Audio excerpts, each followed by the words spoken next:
To establish the evolution of ancient Egypt's justice system, we have to reflect upon the 5 key periods of ancient Egyptian history. The first chapter of this story begins in a time known as the Old Kingdom. The Old Kingdom was a unitary state. This means that its formal government was highly centralized. This structure developed as a result of several smaller polities coming together at the end of a time known as the pre-dynastic period. The most powerful role in ancient Egyptian society during the Old Kingdom and also later was the pharaoh. This principal title embodies this unitary state, guaranteeing both earthly and divine protection. The Old Kingdom may be regarded as the most transformative period in ancient Egyptian history, as the foundations of justice and pharaonically controlled statehood were introduced. Pharaoh was at the top of the social hierarchy. He was the lord of 2 lands, one being the Nile Delta in the north, called Lower Egypt, and the second being the Nile Valley in the south, called Upper Egypt. An interesting fact about the Upper and Lower Egypt during the Old Kingdom is that each of them retained their own symbols, traditions, and gods. The administrative structure of both locations was made up of the administrative regions and was centered around a town. In these towns, mayors and local governors were responsible for taxation on behalf of the central state. Their purpose was to collect revenue from nomes. These were territorial divisions in ancient Egypt. The tax revenue collected by these mayors and governors from nomes went towards financing royal building projects ordered by the pharaoh. Egypt's prized pyramids of Giza are an example of royal building projects financed by heavy taxation. The Old Kingdom was politically and economically centralized. This meant the core of the state was wealthy, and those living there were more likely to be literate. An administrative core around the city of Memphis formed at this time. This is where senior officials were based and where cases were judged. However, the issue with centralization was the impact it had upon those living in the provinces away from this core. These citizens were poor and were most likely illiterate, which created an unbalanced society. The decentralization of the Old Kingdom was due to the shift in power between provincial administrators and the pharaonic government. The costly royal projects and demands from the pharaoh, as seen with Pepi II's extraordinary 94-year reign, led to economic strain. This caused many administrators to lose faith in the system, as they rarely visited the administrative core, giving their offices to their successors. The administrators gained provincial revenues for themselves, which concluded with the pharaonic government disintegrating as they no longer received political and financial support from the whole country, resulting in decentralization. Now our story continues into Chapter 2, delving into a time known as the First Intermediate Period. After ancient Egypt decentralized in the Old Kingdom, the First Intermediate Period became divided into essentially independent microstates. These were clustered around former provincial capitals. The local nomarch, meaning the governor of an ancient Egyptian nome, and his officials all theoretically accepted government law of the pharaoh. However, in practice, they had absolute control over their territory. The territorial control that the magnate possessed over their land created a shift in power, leading to social and economic changes, as now those living in the periphery were given their share of wealth, where it remained in its entirety. Another change that occurred during the First Intermediate Period was the increase in artwork and its standard in comparison to that of the Old Kingdom. Junior provincial administrators began to build more elaborate tombs and write complex inscriptions. This shows that the First Intermediate Period gave new opportunity for provinces as they acquired more wealth. This increase in local power shows that more people, like lower-level officials, were developing skills of basic reading and writing. Local officials were trained, which created stability in the provinces. During this period, because of decentralization, there was no longer an administrative core being dominated by local legal officials. Instead, the rise of literate individuals who specialized in justice rose and created a more nuanced and, in places, professionalized legal system in comparison to that of the Old Kingdom. The decentralization ended around 2050 BC. At this point, microstate Thebes gained influence and eventually was able to create and lead an alliance of minor rulers who eventually conquered the whole of Egypt, initiating the next chapter of our story, a period known as the Middle Kingdom. During the Middle Kingdom, 2 things had reformed. The state had been reunified and the administrative core was re-established in the Nile Delta. However, certain changes made in the First Intermediate period remained. Provinces also remained wealthier and became far more independent.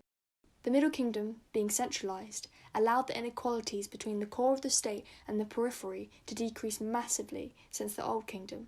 Another development that is seen from the Old Kingdom to the Middle Kingdom is the decrease in the pharaonic government's engagement in monumental royal building projects. Another way in which the Middle Kingdom progressed in its justice system was the introduction of defined law known as HEP.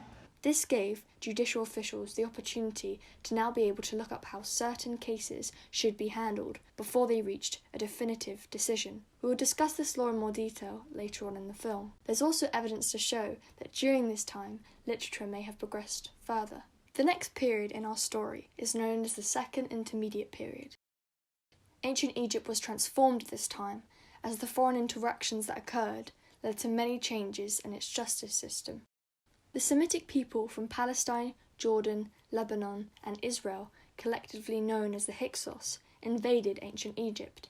This led to war and political instability. Once the Hyksos fully conquered northern Egypt, they became fond of the pharaonic system put in place and made themselves pharaohs.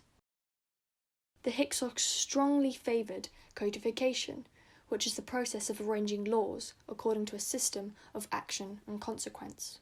While they are now most famous for introducing the Egyptians to horse-drawn chariots, the Hyksos added much to the legal system using strict force and punishment. A legal idea called protasis apodosis was brought in by the Levitan origin people known as the Hyksos. This triggered a change in the justice system and meant that a king would decree, if a person carried out X, that person would suffer Y. This principle was commonly used throughout ancient Egypt after the Hyksos invasion. To conclude the Second Intermediate Period, the Semitic laws put in place after the Hyksos conquered the land were extremely brutal, using death and mutilation as a form of punishment, increasing the use of violence to gain justice. The period discussed here is known as the New Kingdom. In the New Kingdom, the Hyksos who previously conquered ancient Egypt were driven out, and the country was now free, united once more under a single pharaoh. As the New Kingdom continued, Egypt began to expand its territory, stretching from Nubia, or modern-day Sudan, across to Anatolia, or modern-day Turkey. In comparison to the Old Kingdom, the New Kingdom was vastly different in terms of law and order. Specialised legal officials introduced in the First Intermediate Period remained, and new written laws and codification had been implemented into the justice system continuing from that period. The Second Intermediate Period Semitic laws placed in society emphasised the impact of mutilation and violent punishment towards crime, which continued and was adopted in the New Kingdom. Now that the New Kingdom regulated and recorded its justice, the production of complex legal transcripts flourished. These included descriptions of tomb raiders being violently tortured for confessions, mutilation of people who broke oaths, and executions of those who plotted and conspired against the pharaoh were sentenced to execution. These are only a few examples expressing the harsh, violent laws and regulations introduced in the Second Intermediate Period that continued into the New Kingdom. To delve deeper into the history that formed the evolution of ancient Egypt's justice system, we have to understand the structures, laws, and punishment that shaped its foundations. Reflecting upon the Old Kingdom's justice system, one of the most important elements to look at is the court structure. In the Old Kingdom, they created a broad court. This was a large open court, or roofed hall, in a temple. Its purpose was for judging in the administrative cause. Old Kingdom officials who worked at the broad court were given specific titles depending upon their role. For instance, some were called Enforcer of Judging in the Broad Court, Enforcer of Judging in the Royal Broad Court, and Overseer of Judging of the Broad Court. 6 officials were also titled Director of Broad Court. The collapse of the Old Kingdom's justice system comes down to 2 things: the central judicial institutions of the old administrative core becoming non-existent, and the provinces taking control of the administrative affairs, which meant the centralised judicial institutions declined. Now looking at the Middle Kingdom's justice system in more detail, one of the developments that occurred was the increase in literature. During this time, a new judicial concept was put in place, known as law. The evidence of this law was closely linked to wisdom literature and tomb autobiographies. Similar to the Old Kingdom, titles were used to give roles and responsibilities to those giving the laws. The overseer of judicial hearing and dividing could also be given the title one who gives laws. Allusions to law were also inscribed upon seals. This shows their significance in administration at the time. These laws were also used to determine detention, which gives evidence that they may have been the principal feature of penal administration. The Middle Kingdom also introduced a list of titles whose holders focused only on justice: Overseer of the Department of Judges, Overseer of Judges of the Chamber of Procedure, Deputy of Judges, Chief of Judges, Follower of Judges, Scribe of Royal Documents of Judges, Great Scribe of Judging, Chief of Great Scribe of Judging, Scribe of Judges. These lone titles represent 48% of the Middle Kingdom's entire dataset of judicial officials, in comparison to the 0% in the Old Kingdom. This means that while the Old Kingdom officials never specialised solely on justice, nearly 1 in 2 Middle Kingdom officials did.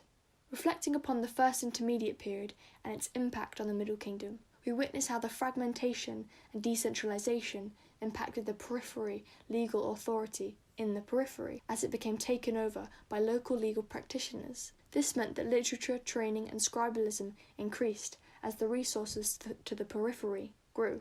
It is in this context that we witness the appearance of law, which may have become written law, reflecting the growing sophistication of literature culture within ancient Egypt's justice system. When discussing the terms used in justice system in this period, two that occurred were called hearing and dividing words. Hearing was defined as what was heard during a proceeding. This was an active process leading to a decision. Dividing words was defined as the actual act of passing definitive judgment. It was important in the Old Kingdom, but mostly merged with the hearing by the Middle Kingdom. To summarise the changes between the Old Kingdom and the Middle Kingdom, there were 4 key changes that occurred. The first being that the former judicial institutions used in the Old Kingdom administrative corps died out. The second being the emergence of codified law, which influenced some written judicial decisions as it was introduced in the Middle Kingdom. The third being that the judicial officials became more specialised, often having links to justice. The fourth being that the scribes became more significant in the Middle Kingdom. In short, the Middle Kingdom features the return of a centralised state. A change that occurred due to the return of centralisation was the emergence of new specialised judicial officials, and they could become effective tools in the new state, increasing control over the provinces by spreading the application of Pharaoh's law. Centralised governments also saw the increased importance of codified law as giving all provinces a single set of rules, which would uphold a common set of principles by local administrations. This meant local officials shared a nationwide bureaucratic parlance. Before we delve into the layered punishments and laws of the New Kingdom, we will have a brief, summarised overview of the key elements that made up the Old Kingdom, First Intermediate Period, and the Middle Kingdom's justice system. The elements that formed the Old Kingdom's justice system were the defined judicial corps, weak links between royal institutions and local village councils in the periphery, some practitioners who focused on local justice matters, but usually outside the recorded sphere of formal state bureaucracy. The elements that formed the First Intermediate Period's justice system were the collapse of defined judicial corps, centralised institutions being shut, expansion of provincial resource availability due to the collapse. The elements that formed the Middle Kingdom's justice system were the erasure of clear boundaries between the periphery and original core justice systems, the extinction of many judicial institutions, leaving only honorific titles as relics of bygone age, specialised judicial officials emerging with common professional identities, the legal principles of law being introduced, lastly, a more unified system which included some recorded justice. Now we arrive at the last section in our story of ancient Egypt's justice system. To begin delving into the details of the New Kingdom's structure of law and punishment, we will be reflecting upon the transformative increase of violence and the specified force that was used against convicts, which was at least in part connected to the Hyksos invasion in the Second Intermediate Period. After the Second Intermediate Period passed and the Hyksos fled, the New Kingdom's justice system was effectively transformed, as it retained influence from the Hyksos punishment techniques, which favoured violence. The New Kingdom's justice system can be broken down into 3 key features. The first being torture and corruption. Beatings and contortion of limbs were frequently used methods of torture that were seen in court examination. Torture was also utilised to draw confessions and bribery from people, which was perfectly legal, but it could also be associated with corruption and bribery. The second dimension of the New Kingdom's justice system focuses on execution, mutilation, and banishment. In extreme cases, for instance, if a criminal were found guilty of treason or violation of sacred property, they would most likely be executed. The technique used to do this was mainly impalement, although burning was also used in some cases. If a criminal were to try conspire and plan to kill the pharaoh, they could be coerced into taking their own life, which was seen as the worst fate. Mutilation laws and techniques can be shown through the oaths found in past documents. A translated example states, "As Amun endures and as the ruler endures, if I speak falsehood," replaced by other offensive appropriate. "May there be cut off my nose and ears, me being banished to Cush." To give geographical context, Cush was an ancient kingdom in Nubia, located in the Sudanese and southern Egyptian Nile Valley, and was used as a place of banishment where convicts were sent to work in labour camps. Mutilation in the New Kingdom's justice system was very extreme. It could consist of beatings and open wounds. For example, a provision in a royal decree against embezzlement stated, "Laws will be enforced against him by beating him with 200 blows and 5 open wounds, together with exacting labour." In common cases, the ears and nose of a convict would be cut off. This was particularly traumatic for the individual, but effective in punishment. The nose was associated with the breath of life, and the ears represented the connection of wisdom and divine granting of requests between the human and the gods. If these were severed, the convict would be cut off from any connection with the gods, leading to social stigma and outcast, which triggered fear and prevented crime. Due to these mutilations, convicts would also suffer psychological effects and a high risk of infection. To expand upon the extremity of punishment in the New Kingdom, Egyptian convicts would work underground in gold mines, under very harsh conditions, in chains and being frequently beaten, which led to them dying of injuries. A Greek historian, known as Diodorus Siculus, explained how the convicts desired death, as it can't have been worse in their eyes than the ongoing horrible conditions and treatment they would face. Moving into the final dimension of the New Kingdom's justice system, we witness the use of renaming and psychological belief-based sanction. Renaming of a convict would create permanent damage, as their identity was fundamental to the individual once they progressed into the afterlife. To lose your name was to lose part of your being, causing irreparable harm to the existence in the afterlife. Lastly, the psychological sanctions caused by the facial mutilation and renaming, in order to prevent convicts from communicating with the gods, created vulnerability. These sanctions excluded convicts from established realms of divine protection and from social norms associated with it. To conclude our story, the evolution of the justice system within ancient Egypt was a chain of varied changes and events throughout the periods. The Old Kingdom developed the foundations of justice and progressed from a unitary state to being decentralised. The first intermediate period fragmented the land into microstates, and we witnessed a shift in power as minor rulers conquered and slowly reintroduced centralisation. The Middle Kingdom then extended the use of literature and scribal culture, expanding the wealth in the periphery, even as it became centralised again, and using a stronger system with more economical equality across regions. Then, the second intermediate period shows foreign interactions with the Hyksos. Their influence likely led to an increase in violence within the system, which created a drastic shift as the harshness and extremity of punishment increased. Lastly, we come to the New Kingdom, which saw territorial expansion. The use of codification, torture, mutilation, and banishment dominated the justice system. Overall, we can witness the progression of how decentralisation and foreign interactions in ancient Egypt led to a more brutal, specialised, and structurally regulated justice system.